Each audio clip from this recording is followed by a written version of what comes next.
One of the challenges in kind of going third or fourth after such eminent speakers is they've stolen all your points.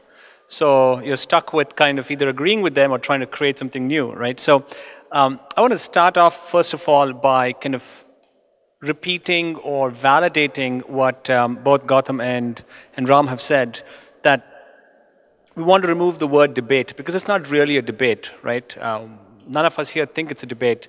The fact that you are here means a big step. It's not, are we on the right track? We definitely are on the right track. How long is that track? And so I want to make sure that those similar themes are echoed. But to get started, really, if you look at, there's a study published that says the 8th largest cause of death in the United States is actually healthcare itself, after AIDS and breast cancer.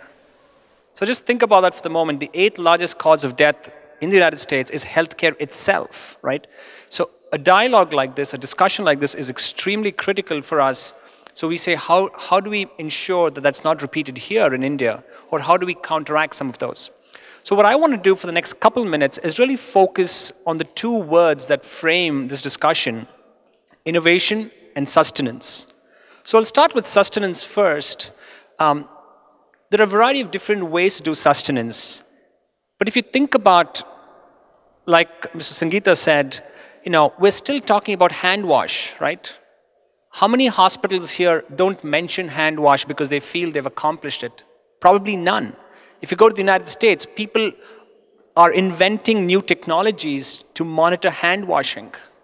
And yet, hand washing as an idea was introduced 150 years ago.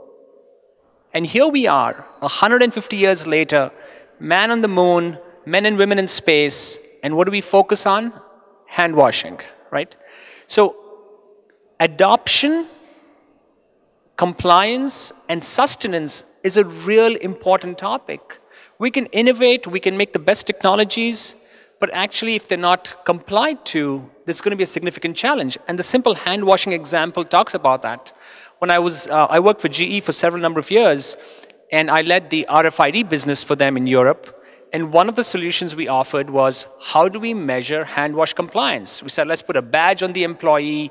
Let's put a little sensor by the hand wash station. If the sensor and the badge come, and so on and so on and so on. So the way to ensure sustenance, in my opinion, is two major things: change management. How do you make people believe in their hearts that this is important, right? How do you drive the fact that you as an individual, we as individuals say, this is important and therefore I'm going to do it, okay? The second thing is, how do you hardwire some of these, okay?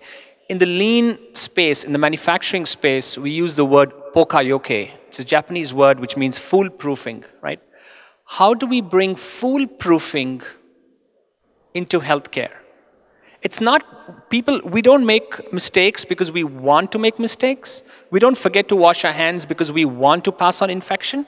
We're just too busy. We're too busy chasing different things, right? So how do we, as an organization, how do we as companies, as innovators, create pokayoke in the simplest of things that will help patient safety, right? So those are some ideas I want to leave you with. Now, if I switch over to the other word, innovation, India is a huge hub of innovation. It was a pleasure for me to walk around here to see a lot of small companies represented and talking about mobile health, telehealth, and so on. That's innovation, right? But what good is innovation if you can't access it? What good is innovation if it can't be implemented? And what good is innovation if it can't be sustained, okay? So I want to tell you about a little story of innovation in a very simple business of pulse oximetry. And this is kind of what Masimo does.